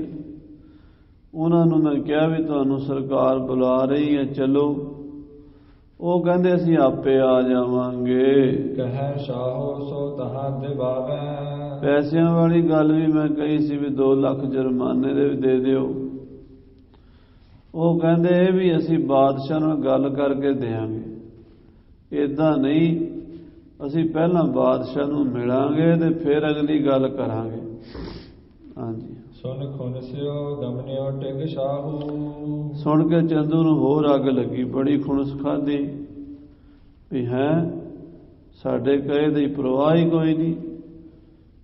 ਹੁਣੇ ਕਿਉਂ ਨਹੀਂ ਆਏ? ਇਸੇ ਵੇਲੇ ਨਾਲ ਲੈ ਕੇ ਆਉਣਾ ਸੀ। ਇਹਦੀ ਨਾਲ ਵੀ ਤੱਤਾ ਹੋਇਆ ਥੋੜਾ ਜਿਹਾ ਵੀ ਤੂੰ ਨਾਲ ਕਿਉਂ ਨਹੀਂ ਲੈ ਕੇ ਆਇਆ, ਉਹਨਾਂ ਨੂੰ ਉੱਥੇ ਕਿਉਂ ਛੱਡ ਆਇਆ? ਉਹ ਕਹਿਣ ਲੱਗਾ ਜੀ, ਉਹ ਕਹਿੰਦੇ ਅਸੀਂ ਸਵੇਰੇ ਆ ਜਾਵਾਂਗੇ, ਮੈਂ ਤਾਂ ਆ ਗਿਆ। ਫਿਰ ਚੰਦੂ ਸੜਿਆ ਬੜਿਆ ਬਾਦਸ਼ਾਹ ਦੀ ਕਚਹਿਰੀ ਵੱਲ ਤੁਰ ਪਿਆ। ਹਾਂਜੀ, ਕਰੀ ਅਰਜ਼ ਹੋਇ ਕਰ ਤਬ ਪਾਹੂ। ਬਾਦਸ਼ਾਹ ਦੀ ਕਚਹਿਰੀ ਜਾ ਕੇ ਬਾਦਸ਼ਾਹ ਦੇ ਕੋਲ ਜਾ ਕੇ ਅਰਜ਼ ਕੀਤੀ ਹੈ। ਸ਼੍ਰੀ ਅਰਜਨ ਧਨ ਕੁਛ ਦੀਨੋ। ਬਾਦਸ਼ਾਹ ਨੂੰ ਅਰਜ਼ ਕੀਤੀ, ਦੇਖੋ ਬਾਦਸ਼ਾਹ ਸਲਾਮਤ, ਗੁਰੂ ਅਰਜਨ ਦੇਵ ਤੁਹਾਡੀ ਕੋਈ ਪਰਵਾਹ ਨਹੀਂ ਕਰਦਾ। ਉਹਨਾਂ ਨੇ ਕੋਈ ਪੈਸਾ 2 ਲੱਖ ਰੁਪਈਏ ਚੋਂ 1 ਰੁਪਈਆ ਵੀ ਨਹੀਂ ਭੇਜਿਆ। ਹਾਂਜੀ, ਇਹਦੀ ਆਵਨ ਇਹਦੀ ਸੰਗ ਨਾ ਆਵਨ ਕੀਨੋ। ਜਿਹੜਾ ਇਹਦੀ ਤੁਸੀਂ ਭੇਜਿਆ ਸੀ, ਪਰਵਾਨਾ ਤੁਸੀਂ ਭੇਜਿਆ ਸੀ, ਉਹ ਪਰਵਾਨੇ ਦੀ ਕੋਈ ਪਰਵਾਹ ਨਹੀਂ ਹੋਈ। ਗੁਰੂ ਅਰਜਨ ਦੇਵ ਨਾਲ ਨਹੀਂ ਆਏ ਚੱਲ ਕੇ, ਇਹਦੀ ਦੇ ਜੁਰਮਾਨੇ ਦਾ ਵੀ ਕੋਈ ਪੈਸਾ ਨਹੀਂ ਭਰਿਆ। ਨਹੀਂ ਤਰਾਸ਼ ਕੁਛ ਕਰਹਿ ਤੁਮਾਰੋ। ਦੇਖੋ ਬਾਦਸ਼ਾਹ, ਗੁਰੂ ਅਰਜਨ ਦੇਵ ਤੁਹਾਡਾ ਕੋਈ ਡਰ ਨਹੀਂ ਮੰਨਦੇ। ਹੁਕਮ ਅਦੂਲੀ ਗੁਨਹ ਵਿਚਾਰੋ। ਇਹ ਹੁਕਮ ਅਦੂਲੀ ਦਾ ਦੋਸ਼ ਹੈ ਵੱਡਾ। ਦੂਸਰਾ, ਪਹਿਲੇ ਜਿਹੜੇ ਕੇਸ ਚੱਲ ਰਹੇ ਨੇ ਉਹ ਵੱਖਰੇ ਨੇ, ਆ ਇੱਕ ਨਵਾਂ ਕੇਸ ਉਹਨਾਂ ਤੇ ਬਣਦਾ ਹੈ, ਇੱਕ ਨਵਾਂ ਮੁਕੱਦਮਾ ਉਹਨਾਂ ਤੇ ਹੋਰ ਬਣਦਾ ਵੀ ਉਹਨਾਂ ਨੇ ਤੁਹਾਡੇ ਹੁਕਮ ਦੀ ਅਦੂਲੀ ਕੀਤੀ ਹੈ, ਲਾਪਰਵਾਹੀ ਕੀਤੀ ਹੈ, ਤੁਹਾਡੇ ਹੁਕਮ ਨੂੰ ਮੰਨਿਆ ਨਹੀਂ। ਹਾਂਜੀ, ਸ਼ਾਹੂ ਕਹਿਓ ਕੋ ਦਿਨ ਕਰ ਮੌਨ। ਬਾਦਸ਼ਾਹ ਜਹਾਂਗੀਰ ਚੰਦੂ ਦੀ ਗੱਲ ਸੁਣ ਕੇ ਕਹਿਣ ਲੱਗਾ, ਦੇਖੋ ਦੀਵਾਨ ਜੀ, ਇਹਨੇ ਕਾਲੇ ਨਾ ਪਾਓ, ਕੁਝ ਦਿਨ ਚੁੱਪ ਕਰ ਜਾਓ। ਮੈਂ ਨਾ ਪਠਾਵੋ ਮਾਨਵ ਕੌਣ। ਸੋ ਕੋਈ ਬੰਦਾ ਨਾ ਭੇਜੋ ਤੇ ਨਾ ਆਪ ਜਾਓ, ਆਪੇ ਹੀ ਗੁਰੂ ਅਰਜਨ ਦੇਵ ਆਉਣਗੇ। ਜੇ ਨਹਿ ਆਵਹਿ ਤਹਿ ਟਿਕ ਰਹਿ। ਜੇ 2-4 ਦਿਨ ਚ ਨਹੀਂ ਆਉਂਦੇ ਫਿਰ ਆਪਾਂ ਕੋਈ ਕਾਰਵਾਈ ਕਰ ਲਾਂਗੇ। ਇੱਕਦਮ ਕਾਲੇ ਨਾ ਪਾਓ ਤੁਸੀਂ, ਇਹਦੇ ਚ ਆਪਣੀ ਵੀ ਬੇਇੱਜ਼ਤੀ ਹੁੰਦੀ ਹੈ, ਸਰਕਾਰ ਦੀ ਬਦਨਾਮੀ ਹੁੰਦੀ ਹੈ ਵੀ ਇਹਨਾਂ ਨੇ ਬੜੀ ਛੇਤੀ ਨਾਲ ਗੁਰੂ ਅਰਜਨ ਦੇਵ ਨੂੰ ਬੁਲਾ ਲਿਆ। ਹਾਂਜੀ, ਪੁਨ ਤਿਉ ਕਰਹਿ ਜਥਾ ਤੂੰ ਕਹਿ। ਸੋ 2-4 ਦਿਨ ਹੋਰ ਦੇਖੋ, ਜੇ ਗੁਰੂ ਅਰਜਨ ਦੇਵ 2-4 ਦਿਨ ਜੇ ਇੱਥੇ ਨਹੀਂ ਆਉਂਦੇ ਫਿਰ ਜਿਵੇਂ ਤੂੰ ਕਹੇਗਾ ਉਵੇਂ ਕਰ ਲਾਂਗੇ। ਹਾਂਜੀ, ਸ੍ਰੀ ਅਰਜਨ ਸਭ ਕੁਛ ਜਾਣਾ। ਇਧਰ ਜਾਣੀ ਜਾਣ ਅੰਤਰਜਾਮੀ ਸੱਚੇ ਪਾਤਸ਼ਾਹ ਗੁਰੂ ਅਰਜਨ ਦੇਵ ਜੀ ਸਭ ਕੁਝ ਜਾਣਗੇ। ਹਾਂਜੀ, ਹੋਣਹਾਰ ਬਿਰਤੰਤ ਮਹਾਨਾ। ਜਿਹੜੀ ਹੋਣੀ ਸੀ, ਜੋ ਭਾਣਾ ਵਰਤਣਾ ਸੀ, ਜਿਹੜੀ ਮਹਾਰਾਜ ਤੇ ਸ਼ਹੀਦੀ ਦਾ ਵਰਤਾਰਾ ਵਰਤਾਣਾ ਸੀ, ਉਹਦੀ ਸਾਰੀ ਵਿਧ ਸਤਿਗੁਰੂ ਜਾਣ ਗਏ। ਸ੍ਰੀ ਗੁਰੂ ਗ੍ਰੰਥ ਥਿਰਹਿ ਜਹ ਰੈਣ। ਸ਼ਾਮ ਪੈ ਗਈ, ਰਹਿ ਰਾਸ ਤੋਂ ਬਾਅਦ ਸ੍ਰੀ ਗੁਰੂ ਗ੍ਰੰਥ ਸਾਹਿਬ ਦਾ ਸੁਖਾਸਨ ਹੋਇਆ। ਰਾਤ ਨੂੰ ਗੁਰੂ ਗ੍ਰੰਥ ਸਾਹਿਬ ਕੋਠੇ ਦੇ ਵਿੱਚ, ਕੋਠਾ ਸਾਹਿਬ ਜਿੱਥੇ ਅੱਜ ਕੱਲ੍ਹ ਸ੍ਰੀ ਅਕਾਲ ਤਖਤ ਸਾਹਿਬ ਹੈ ਨਾ, ਸ੍ਰੀ ਅਕਾਲ ਤਖਤ ਸਾਹਿਬ ਦੇ ਅੰਦਰ ਇੱਕ ਗੁਰਦੁਆਰਾ ਹੋਰ ਹੈ ਜਿਹਨੂੰ ਕੋਠਾ ਸਾਹਿਬ ਕਹਿੰਦੇ ਹਨ। ਕੋਠਾ ਸਾਹਿਬ ਉਹ ਜਗ੍ਹਾ ਹੈ ਜਿਹਦੇ ਵਿੱਚ ਸ੍ਰੀ ਗੁਰੂ ਗ੍ਰੰਥ ਸਾਹਿਬ ਜੀ ਦਾ ਸੁਖਾਸਨ ਹੁੰਦਾ ਹੈ। ਇਹ ਗੁਰੂ ਸਾਹਿਬ ਦੇ ਸਮੇਂ ਤੋਂ ਹੀ ਇਹਦਾ ਨਾਮ ਕੋਠਾ ਸਾਹਿਬ ਹੈ। ਕੋਠਾ ਸਾਹਿਬ ਦੇ ਵਿੱਚ ਪਹਿਲਾਂ ਗੁਰੂ ਅਰਜਨ ਦੇਵ ਜੀ ਰਿਹਾ ਕਰਦੇ ਸਨ। ਜਦੋਂ ਗੁਰੂ ਗ੍ਰੰਥ ਸਾਹਿਬ ਜੀ ਤਿਆਰ ਹੋ ਗਏ ਤੇ ਉਹਦੇ ਵਿੱਚ ਮਹਾਰਾਜ ਦਾ ਪਲੰਘਾ, ਉਹਦੇ ਤੇ ਗੁਰੂ ਗ੍ਰੰਥ ਸਾਹਿਬ ਤੇ ਗੁਰੂ ਅਰਜਨ ਦੇਵ ਜੀ ਥੱਲੇ ਜ਼ਮੀਨ ਤੇ ਲੇਟ ਬਿਰਾਜਿਆ ਕਰਦੇ ਸਨ। ਰਾਤ ਨੂੰ ਗੁਰੂ ਜੀ ਉਸ ਕੋਠੜੀ ਵਿੱਚ, ਕੋਠੇ ਸਾਹਿਬ ਵਿੱਚ ਬਿਰਾਜੇ ਹਨ। ਤਿਸ ਥਲ ਬੈਠੇ ਜਿਨ ਕਹਿ ਭੈ ਨਾ। ਜਿਨ੍ਹਾਂ ਨੂੰ ਕੋਈ ਭੈ ਨਹੀਂ, ਕੋਈ ਡਰ ਨਹੀਂ, ਕੋਈ ਖੌਫ ਨਹੀਂ।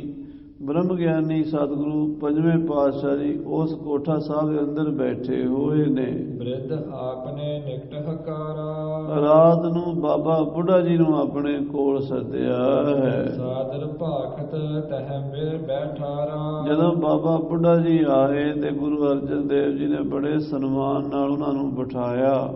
ਪੁਨ ਸ੍ਰੀ ਹਰਿ ਗੋਬਿੰਦ ਬੁਲਾਏ। ਫਿਰ ਗੁਰੂ ਹਰਿਗੋਬਿੰਦ ਸਾਹਿਬ ਜੀ ਨੂੰ ਬੁਲਾ ਲਿਆ। ਯੁਤ ਗੁਰਦਾਸ ਤਹਾਂ ਚਲ ਆਏ। ਭਾਈ ਗੁਰਦਾਸ ਜੀ ਵੀ ਆ ਗਏ ਨਾਲ। ਕਰੇ ਪ੍ਰੇਮ ਕੋ ਨਿਕਟ ਬਿਠਾਏ। ਹੋਰ ਸਾਰੇ ਪੁਰਾਣੇ ਸਿੱਖ ਗੁਰੂ ਘਰ ਦੇ ਮੁਖੀਏ ਬੁਲਾ ਲਏ, ਸਾਰਿਆਂ ਨੂੰ ਕੋਲ ਬਿਠਾ ਲਿਆ ਕੋਠੇ ਸਾਹਿਬ ਵਿੱਚ। ਆਪ ਸਮਰੱਥ ਹੋਏ ਬਲ ਪਾਏ। ਤੇ ਮਹਾਰਾਜ ਕਹਿੰਦੇ ਬਾਬਾ ਬੁੱਢਾ ਜੀ, ਸ੍ਰੀ ਹਰਿਗੋਬਿੰਦ ਜੀ ਹੁਣ ਹਰ ਤਰ੍ਹਾਂ ਨਾਲ ਸਮਰੱਥ ਨੇ, ਇਹ ਤਗੜੇ ਹੋ ਰਹੇ ਨੇ, ਬਲੀ ਹੋ ਰਹੇ ਨੇ। ਤੋ ਬੁੱਢਾ ਸ੍ਰੀ ਹਰਿਗੋਬਿੰਦ।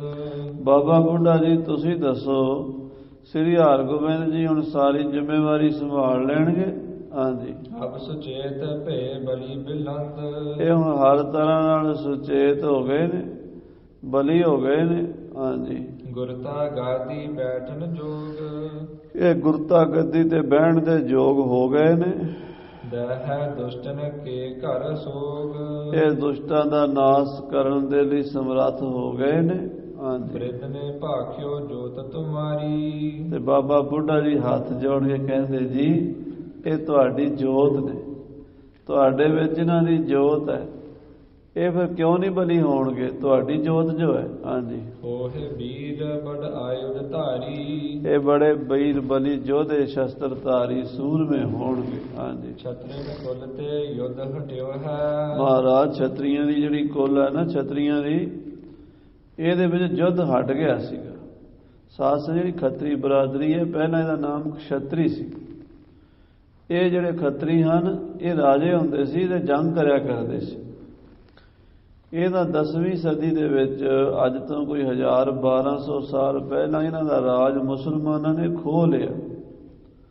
ਮੁਹੰਮਦ ਗੋਰੀ, ਗਜ਼ਨਵੀ, ਇਹ ਜਿਹੜੇ ਆਏ ਨਾ 10ਵੀਂ ਸਦੀ ਦੇ ਵਿੱਚ, ਉਹਨਾਂ ਨੇ ਖੱਤਰੀਆਂ ਦਾ ਰਾਜ ਖੋਹ ਲਿਆ। ਤੇ ਖੱਤਰੀ ਫਿਰ ਰਾਜ ਛੱਡ ਕੇ ਜਾਂ ਖੇਤੀ ਕਰਨ ਲੱਗ ਪਏ ਤੇ ਜਾਂ ਫਿਰ ਦੁਕਾਨਦਾਰੀ ਕਰਨ ਲੱਗ ਪਏ। ਦੁਕਾਨਾਂ ਦੇ ਵਿੱਚ ਬਾਣੀਆਂ ਵਰਗੇ ਬਣ ਗਏ। ਪਹਿਲਾਂ ਨਹੀਂ ਸੀ ਇਹ ਦੁਕਾਨਦਾਰ, ਪਹਿਲਾਂ ਇਹ ਫੌਜੀ ਹੁੰਦੇ ਸੀ, ਲੜਾਕੇ ਹੁੰਦੇ ਸੀ, ਸ਼ਸਤਰਧਾਰੀ ਸੀ। ਬਾਬਾ ਬੁੱਢਾ ਜੀ ਕਹਿੰਦੇ ਵੀ ਖੱਤਰੀਆਂ ਦੀ ਕੁਲ ਵਿੱਚੋਂ ਯੁੱਧ ਕਰਨਾ ਹਟ ਗਿਆ ਸੀਗਾ। ਹਾਂਜੀ। ਰਾਜ ਤੇਜ ਕੋ ਸਕਲ ਘਟਿਓ ਹੈ। ਕਿਉਂਕਿ ਰਾਜ ਮੁਸਲਮਾਨਾਂ ਨੇ ਖੋਹ ਲਿਆ ਸੀ।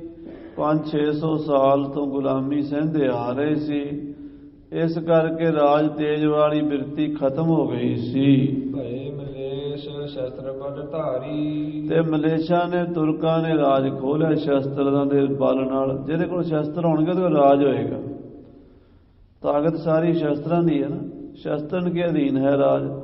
ਪਹਿਲਾਂ ਜਿਹੜੇ ਖੱਤਰੀ ਹੋਏ, ਸ੍ਰੀ ਰਾਮਚੰਦਰ ਜੀ, ਕ੍ਰਿਸ਼ਨ ਜੀ, ਹੋਰ ਜਿਹੜੇ ਯੋਧੇ ਹੋਏ, ਉਹ ਸ਼ਸਤਰਧਾਰੀ ਹੋਏ, ਕੇਸਾਧਾਰੀ ਵੀ ਹੋਏ। ਪਹਿਲਾਂ ਖੱਤਰੀ ਨਾ ਦਾ ਕੇਸ ਮਨਾਉਂਦੇ ਸੀ ਤੇ ਨਾ ਦਾੜੀ ਮਨਾਉਂਦੇ ਸੀ ਤੇ ਨਾ ਹੀ ਸਾਧ ਸੰਗਤ ਜੀ ਸ਼ਸਤਰ ਛੱਡਦੇ ਸੀ। ਇਹ ਤਾਂ ਹੌਲੇ ਹੌਲੇ ਹੌਲੇ ਹੌਲੇ ਸਾਰੀ ਮਰਜ਼ਾਦਾ ਖਤਮ ਕਰਤੀ। ਹਿੰਦੂ ਕੇਸਾਧਾਰੀ ਸੀਗੇ ਪਹਿਲਾਂ, ਕੇਸ ਕਟਾ ਤੇ ਮੂਨੇ ਹੋ ਗਏ। ਜਦੋਂ ਕੇਸ ਕਟਾ ਦੇ ਸ਼ਕਤੀ ਖਤਮ ਹੋ ਜਾਂਦੀ, ਤਾਕਤ ਘਟ ਜਾਂਦੀ, ਆਤਮਾ ਦਾ ਬਲ ਘਟ ਜਾਂਦਾ, ਤੇ ਸ਼ਸਤਰ ਵੀ ਛੱਡ ਦਿੱਤੇ, ਤਕੜੀ ਤੋਲਣ ਵਾਲੇ ਬਣ ਗਏ। ਮੁਗਲਾਂ ਨੇ ਆ ਕੇ, ਉਹਨਾਂ ਕੋਲ ਸ਼ਸਤਰ ਸੀ, ਉਹਨਾਂ ਨੇ ਤਲਵਾਰਾਂ ਨਾਲ, ਤੋਪਾਂ ਨਾਲ ਕਬਜ਼ਾ ਕਰ ਲਿਆ ਰਾਜ ਦੇ ਉੱਤੇ। ਮਹਾਰਾਜ ਪੰਜਵੇਂ ਪਾਤਸ਼ਾਹ ਨੂੰ ਬਾਬਾ ਬੁੱਢਾ ਜੀ ਕਹਿ ਰਹੇ ਨੇ ਕਿ ਇਹ ਜਿਹੜੇ ਗੁਰੂ ਹੋਣਗੇ ਇਹ ਸ਼ਸਤਰਧਾਰੀ ਹੋਣਗੇ। ਕਰਹਿ ਰਾਜ ਬੜ ਅਬਨੀ ਸਾਰੀ, ਮੁਗਲ ਜਿਹੜੇ ਨੇ ਉਹ ਹੁਣ ਧਰਤੀ ਸਾਰੀ ਦਾ ਰਾਜ ਕਰਦੇ ਨੇ। ਛਤਰੀ ਧਰਮ ਦੁਰਿਓ ਨਹਿ ਭਾਸੈ, ਛਤਰੀਆਂ ਦਾ ਧਰਮ ਲੋਪ ਹੋ ਗਿਆ, ਨਜ਼ਰ ਨਹੀਂ ਆਉਂਦਾ। ਸੂਰਮੇ ਜਿਹੜੇ ਹੁੰਦੇ ਸੀ ਪੁਰਾਣੇ ਜ਼ਮਾਨੇ 'ਚ ਉਹ ਹੁਣ ਖਤਮ ਹੋ ਗਏ ਨੇ। ਤਖਤ ਬੈਠ ਅਵਦਿਹੀ ਪ੍ਰਕਾਸ਼ੈ, ਹੁਣ ਇਹ ਜਿਹੜੇ ਨੇ ਸ੍ਰੀ ਗੁਰੂ ਹਰਗੋਬਿੰਦ ਸਾਹਿਬ ਤਖਤ ਤੇ ਬੈਠ ਕੇ ਛਤਰੀ ਧਰਮ ਨੂੰ ਫਿਰ ਉਭਾਰਨਗੇ। ਇਹ ਉਸੇ ਤਰ੍ਹਾਂ ਤੇਗਾਂ ਮੀਰੀ ਪੀਰੀ ਦੀਆਂ ਪਾਣਗੇ, ਘੋੜੇ ਰੱਖਣਗੇ, ਫੌਜਾਂ ਰੱਖਣਗੇ, ਸ਼ਿਕਾਰ ਖੇਡਣਗੇ, ਨਿਸ਼ਾਨ ਝੁਲਾਣਗੇ, ਨਗਾਰੇ ਵਜਾਣਗੇ। ਹਾਂਜੀ, ਜਬ ਕਬ ਜਗਤ ਬੇਪਰਜਾ ਹੋਤ, ਜਦੋਂ ਜਗਤ ਵਿੱਚ ਮਰਜ਼ਾਦਾ ਉਲਟ ਹੋ ਜਾਂਦੀ ਹੈ, ਤੁਮ ਤਨ ਧਾਰ ਮਰਜ਼ਾਦ ਉਦੋਤ, ਉਦੋਂ ਮਹਾਰਾਜ ਤੁਸੀਂ ਅਵਤਾਰ ਧਾਰਦੇ ਹੋ। ਹਰ ਜੁਗ ਜੁਗ ਭਗਤ ਉਪਾਇਆ, ਪੈਜ ਰੱਖਦਾ ਆਇਆ ਰਾਮ ਰਾਜੇ। ਮਹਾਰਾਜ ਤੁਹਾਡੇ ਅਵਤਾਰ ਆਉਂਦੇ ਨੇ ਧਰਤੀ ਉੱਤੇ ਮਰਜ਼ਾਦਾ ਨੂੰ ਰੱਖਣ ਵਾਸਤੇ। ਹਾਥ ਜੋਰ ਗੁਰਦਾਸ ਉਚਾਰੀ, ਕੋਲ ਭਾਈ ਗੁਰਦਾਸ ਸਾਹਿਬ ਜੀ ਬੈਠੇ ਸਨ, ਉਹਨਾਂ ਨੇ ਵੀ ਬੇਨਤੀ ਕੀਤੀ। ਬ੍ਰਿਧ ਸਾਹਿਬ ਕੀ ਉਪਮਾ ਭਾਰੀ, ਬਾਬਾ ਬੁੱਢਾ ਜੀ ਦੀ ਉਪਮਾ ਕੀਤੀ। ਸ੍ਰੀ ਨਾਨਕ ਆਦਿਕ ਗੁਰ ਸਾਰੇ, ਧੰਨ ਗੁਰੂ ਨਾਨਕ ਦੇਵ ਜੀ ਤੋਂ ਲੈ ਕੇ ਪੰਜਵੀਂ ਪਾਤਸ਼ਾਹੀ ਤੱਕ ਉਹ ਸੇਵਾ ਕਰ ਸਦਾ ਨਿਹਾਰੇ। ਕਿ ਬਾਬਾ ਬੁੱਢਾ ਜੀ ਨੇ ਪੰਜ ਪਾਤਸ਼ਾਹੀਆਂ ਦੀ ਸੇਵਾ ਕੀਤੀ ਹੈ। ਗੁਰੂ ਘਰ ਦੀ ਸਾਰੀ ਮਰਜ਼ਾਦਾ ਨੂੰ ਇਹ ਜਾਣਦੇ ਹਨ। ਸਫਲ ਹੈ ਬਾਕ ਸ਼ਰਾਪ ਅਰ ਬਰ ਕੋ, ਇਹਨਾਂ ਦੇ ਮੁਖ ਤੋਂ ਨਿਕਲਿਆ ਬਚਨ ਭਾਵੇਂ ਵਰ ਹੋਵੇ ਭਾਵੇਂ ਸ਼ਰਾਪ ਹੋਵੇ, ਉਹਨੂੰ ਕੋਈ ਟਾਲ ਨਹੀਂ ਸਕਦਾ। ਬ੍ਰਹਮ ਅਸਤਰ ਜਮ ਰਘੁਵਰ ਕਰ ਕੋ, ਜਿਵੇਂ ਸ੍ਰੀ ਰਾਮਚੰਦਰ ਜੀ ਦੇ ਹੱਥ ਦਾ ਬ੍ਰਹਮ ਅਸਤਰ ਚੱਲਿਆ, ਰੁਕਦਾ ਨਹੀਂ ਸੀ ਨਾ ਜੰਗ ਦੇ ਮੈਦਾਨ ਵਿੱਚ। ਐਸਾ ਇੱਕ ਸ਼ਸਤਰ ਹੁੰਦਾ ਨੂੰ ਬ੍ਰਹਮ ਅਸਤਰ ਕਹਿੰਦੇ ਨੇ, ਉਹਦਾ ਵਾਰ ਨਹੀਂ ਟਲਦਾ। ਜਿਵੇਂ ਬ੍ਰਹਮ ਅਸਤਰ ਸ੍ਰੀ ਰਾਮਚੰਦਰ ਜੀ ਦੇ ਹੱਥੋਂ ਚੱਲਿਆ, ਜੰਗ ਦੇ ਵਿੱਚ ਵਿਨਾਸ਼ ਕਰ ਦਿੰਦਾ, ਇਦਾਂ ਬਾਬਾ ਬੁੱਢਾ ਜੀ ਦੀ ਰਸਨਾ ਤੋਂ ਕਿਸੇ ਨੂੰ ਜੇ ਵਰ ਨਿਕਲ ਜੇ ਤੇ ਉਹ ਵਰ ਨਹੀਂ ਟਲ ਸਕਦਾ, ਜੇ ਸ਼ਰਾਪ ਨਿਕਲ ਜੇ ਉਹ ਸ਼ਰਾਪ ਨਹੀਂ ਟਲ ਸਕਦਾ। ਭਏ ਪੰਜ ਗੁਰ ਸ਼ਾਂਤ ਸਰੂਪ, ਪੰਜ ਪਾਤਸ਼ਾਹੀਆਂ ਦੇ ਸ਼ਾਂਤ ਸਰੂਪ ਹੋਈਆਂ ਨੇ। ਪੰਜ ਗੁਰੂ ਸਾਹਿਬ ਜਿਹੜੇ ਨੇ ਧੰਨ ਗੁਰੂ ਨਾਨਕ ਦੇਵ ਜੀ ਤੋਂ ਗੁਰੂ ਅਰਜਨ ਦੇਵ ਜੀ ਤੱਕ ਸ਼ਾਂਤੀ ਦੇ ਪੁੰਜ ਰਹੇ ਨੇ। ਕਰ ਕਰ ਸਿੱਖੀ ਰੀਤ ਅਨੂਪ, ਗੁਰਸਿੱਖੀ ਦੀ ਮਰਿਆਦਾ ਕਾਇਮ ਕੀਤੀ ਹੈ। ਦੇਤ ਰਹੇ ਸ਼ਾਂਤੀ ਉਪਦੇਸ਼, ਸ਼ਾਂਤੀ ਦਾ ਉਪਦੇਸ਼ ਦਿੰਦੇ ਰਹੇ ਹਨ। ਜੈ ਸੁਨ ਕਾਟੇ ਸਕਲ ਕਲੇਸ਼, ਜਿਨ੍ਹਾਂ ਉਪਦੇਸ਼ਾਂ ਨੂੰ ਸੁਣ ਕੇ ਸਾਰੇ ਕਲੇਸ਼ ਦੁੱਖ ਕੱਟੇ ਜਾਂਦੇ ਹਨ। ਅਬ ਸਾਯੁਧ ਗੁਰ ਹੋਵੈ ਆਪ, ਹੁਣ ਇਹ ਛੇਵੇਂ ਪਾਤਸ਼ਾਹ ਸ਼ਸਤਰਧਾਰੀ ਹੋਣਗੇ। ਸਿੱਖ ਸਾਯੁਧ ਕਰ ਵਧੈ ਪ੍ਰਤਾਪ, ਇਹ ਆਪਣੇ ਸਿੱਖਾਂ ਨੂੰ ਵੀ ਸ਼ਸਤਰਧਾਰੀ ਬਣਾਉਣਗੇ, ਆਪ ਵੀ ਸ਼ਸਤਰਧਾਰੀ ਹੋਣਗੇ, ਮੀਰੀ ਪੀਰੀ ਦੀਆਂ ਤੇਗਾਂ ਧਾਰਨਗੇ ਤੇ ਆਪਣੇ ਸਿੱਖਾਂ ਨੂੰ ਵੀ ਤਿਆਰ ਬਰ ਤਿਆਰ ਫੌਜੀ ਜੀਵਨ ਬਖਸ਼ਣਗੇ। ਹਾਂਜੀ, ਅਪਰ ਕੌਣ ਸਮਰੱਥ ਇਸ ਕਾਲ, ਹੋਰ ਇਸ ਵੇਲੇ ਕਲਯੁਗ ਦੇ ਵਿੱਚ ਕੌਣ ਹੈ ਜਿਹੜਾ ਇੰਨਾ ਕੰਮ ਕਰ ਸਕੇ। ਮੁਗਲਾਂ ਦੇ ਸਾਹਮਣੇ, ਪਠਾਣਾਂ ਦੇ ਸਾਹਮਣੇ ਧੌਣ ਉੱਚੀ ਕਰਨੀ ਬੜੀ ਔਖੀ ਹੈ। ਸ਼ਸਤਰ ਸਰਕਾਰ ਦੇ ਸਾਹਮਣੇ ਚੁੱਕਣੇ ਬੜੇ ਔਖੇ ਹੈ। ਜਿਹੜਾ ਕੋਈ ਮਾੜਾ ਜਿਹਾ ਵੀ ਖੰਘਦਾ ਅਗਲੇ ਉਸੇ ਵੇਲੇ ਨੱਪ ਲੈਂਦੇ ਹੈ, ਤੇ ਇਹ ਗੁਰੂ ਹਰਗੋਬਿੰਦ ਸਾਹਿਬ ਹੀ ਕਰ ਸਕਦੇ। ਹਾਂਜੀ, ਸਭ ਚਿਤ ਤੁਰਕਨ ਰਾਜ ਵਿਸਾਲ, ਸਾਰੀ ਧਰਤੀ ਤੇ ਤੁਰਕਾਂ ਦਾ ਰਾਜ ਹੈ, ਕੋਈ ਖੰਘ ਨਹੀਂ ਸਕਦਾ ਉਹਨਾਂ ਦੇ ਸਾਹਮਣੇ। ਬਰਾਬਰ ਤੇ ਹੋਵੇ ਵਿਦ ਸਾਰੀ, ਇਹ ਸਤਿਗੁਰੂ ਜੀ ਤੁਹਾਡੀ ਕਿਰਪਾ ਨਾਲ ਹੀ ਹੋ ਸਕਣਾ ਸਾਰਾ ਕੁਝ। ਆਪ ਜੀ ਕਰਨ ਕਾਰਨ ਸਮਰੱਥ, ਆਪ ਜੀ ਕੋਲ ਰੱਬੀ ਸ਼ਕਤੀ, ਅਕਾਲ ਪੁਰਖ ਦੀ ਪਾਵਰ ਹੈ। ਹਿੰਦ ਧਰਮ ਕੋ ਲਿਹੋ ਉਬਾਰੀ, ਆਪ ਜੀ ਹਿੰਦੂ ਧਰਮ ਨੂੰ ਬਚਾਉਣਾ ਹੈ, ਨਹੀਂ ਤਾਂ ਹਿੰਦੂ ਧਰਮ ਖਤਮ ਹੋ ਜਾਣਾ। ਹਿੰਦੂ ਧਰਮ ਦਾ ਦੁਨੀਆ ਤੇ ਨਾਮੋ ਨਿਸ਼ਾਨ ਹੀ ਮਿਟ ਜਾਣਾ ਜੇ ਤੁਸੀਂ ਮਹਾਰਾਜ ਇਹਨਾਂ ਦੀ ਲਾਜ ਨਾ ਰੱਖੀ। ਤਿਮ ਸੁਨ ਕਰ ਸ੍ਰੀ ਅਰਜਨ ਨਾਥ। ਭਾਈ ਗੁਰਦਾਸ ਜੀ ਦੀ ਬੇਨਤੀ ਸੁਣ ਕੇ ਬਾਬਾ ਬੁੱਢਾ ਜੀ ਭਾਈ ਗੁਰਦਾਸ ਜੀ ਦੇ ਬਚਨ ਸੁਣ ਕੇ ਉਠੇ ਹਰਖ ਲੈ ਸ੍ਰੀ ਫਲ ਹਾਥ। ਗੁਰੂ ਅਰਜਨ ਦੇਵ ਜੀ ਖੜੇ ਹੋਏ ਤੇ ਹੱਥ ਵਿੱਚ ਨਾਰੀਅਲ ਤੇ 5 ਪੈਸੇ ਲੈ ਲਏ। ਕਰੀ ਪ੍ਰਦਛਨ ਫਿਰ ਕਰ ਕੀਨ। 5 ਪੈਸੇ ਤੇ ਨਾਰੀਅਲ ਲੈ ਕੇ ਗੁਰੂ ਹਰਗੋਬਿੰਦ ਸਾਹਿਬ ਦੀਆਂ 3 ਪਰਿਕਰਮਾ ਕੀਤੀਆਂ। ਜਗਤ ਰੀਤ ਸੁਤ ਲਖਿਓ ਪ੍ਰਬੀਨ। ਕੋਠਾ ਸਾਹਿਬ ਦੇ ਅੰਦਰ ਸ੍ਰੀ ਅਕਾਲ ਤਖਤ ਸਾਹਿਬ ਦੇ ਅੰਦਰ, ਜਿੱਥੇ ਹੁਣ ਅਕਾਲ ਤਖਤ ਹੈ, ਪਹਿਲਾਂ ਜਗ੍ਹਾ ਤਾਂ ਖੁੱਲੀ ਸੀ ਪਰ ਨਾਲ ਹੀ ਕੋਠਾ ਸਾਹਿਬ ਉਹਦੇ ਅੰਦਰ ਹੀ ਹੈ। ਹੁਣ ਉਸ ਜਗ੍ਹਾ ਤੇ ਗੁਰਤਾ ਗੱਦੀ ਦੀ ਰਸਮ ਹੋਈ ਹੈ। ਪੈਸੇ 5 ਸਹਿਤ ਨਲੀਰ। 5 ਪੈਸੇ ਤੇ ਨਾਲੀਰ ਰੱਖਿਆ। ਤਰ ਆਗੇ ਨਮਰੇ ਤਿਸ ਬੇਰ। ਗੁਰੂ ਅਰਜਨ ਦੇਵ ਜੀ ਨੇ ਗੁਰੂ ਹਰਗੋਬਿੰਦ ਸਾਹਿਬ ਅੱਗੇ 5 ਪੈਸੇ ਨਾਰੀਅਲ ਰੱਖ ਕੇ ਨਮਸਕਾਰ ਕੀਤੀ, ਮੱਥਾ ਟੇਕ ਦਿੱਤਾ। ਕਰੀ ਸਥਾਪਨ ਆਪਣੀ ਜੋਤ। ਆਪਣੀ ਜੋਤ ਗੁਰੂ ਹਰਗੋਬਿੰਦ ਸਾਹਿਬ ਵਿੱਚ ਸਥਾਪਨ ਕਰ ਦਿੱਤੀ। ਸਭ ਗੁਰ ਕੇ ਆਈ ਜਿਮ ਹੋਤ। ਜਿਵੇਂ ਗੁਰੂ ਨਾਨਕ ਦੇਵ ਜੀ ਤੋਂ ਰੀਤੀ ਚੱਲੀ ਆਈ ਸੀ, ਉਵੇਂ ਹੀ ਮਹਾਰਾਜ ਨੇ ਮਰਜ਼ਾਦਾ ਪੂਰੀ ਕਰ ਦਿੱਤੀ।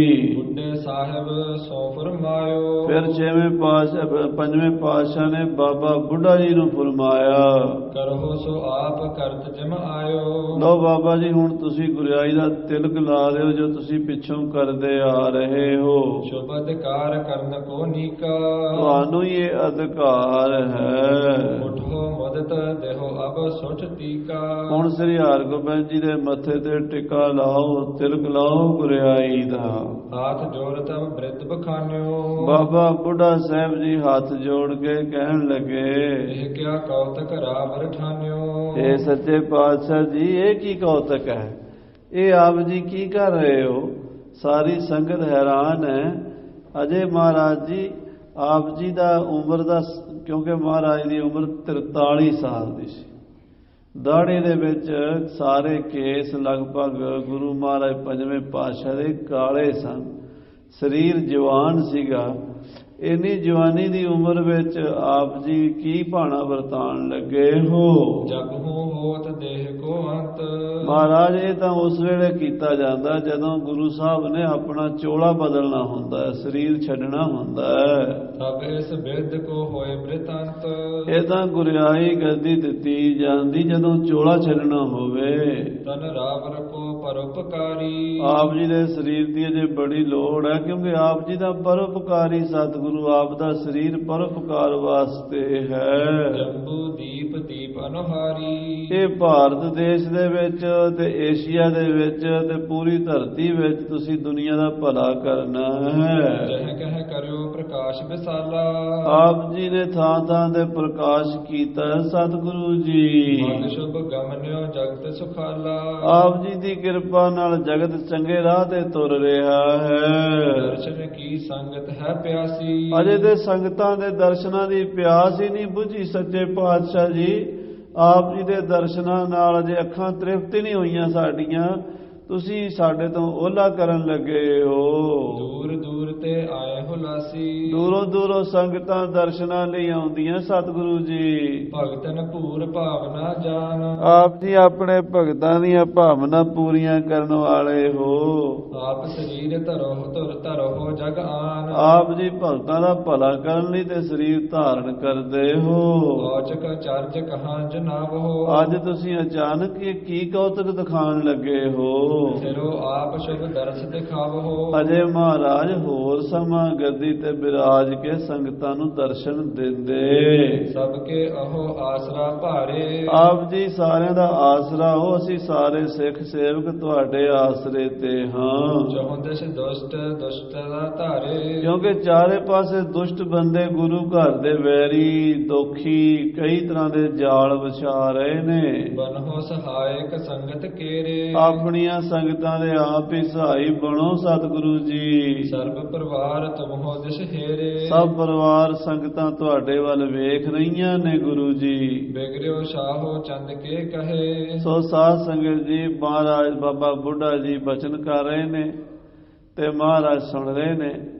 ਫਿਰ ਮਹਾਰਾਜ ਕਹਿੰਦੇ, ਬਾਬਾ ਜੀ ਜਿਵੇਂ ਅਕਾਲ ਪੁਰਖ ਨੂੰ ਮਨਜ਼ੂਰ ਹੋਣਾ ਉਵੇਂ ਹੀ ਹੋਣਾ ਹੈ।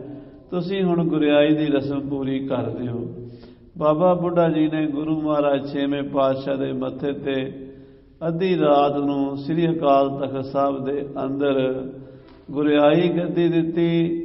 24 ਮਈ ਸਨ 1606 ਨੂੰ ਇਹ ਮਰਿਆਦਾ ਕਰਕੇ 25 ਮਈ ਨੂੰ ਮਹਾਰਾਜ ਲਾਹੌਰ ਪਹੁੰਚ ਗਏ ਤੇ 30 ਮਈ ਤੱਕ ਸ਼ਹੀਦੀ ਵੀ ਪਾ ਗਏ। ਉਹ ਕਥਾ ਆਪਾਂ ਅੱਗੇ ਸਰਵਣ ਕਰਾਂਗੇ। ਸਮੇਂ ਦੇ ਲਿਹਾਜ਼ ਨਾਲ ਸਮਾਪਤੀ ਹੈ। ਹੇ ਗੋਬਿੰਦ, ਹੇ ਗੋਪਾਲ।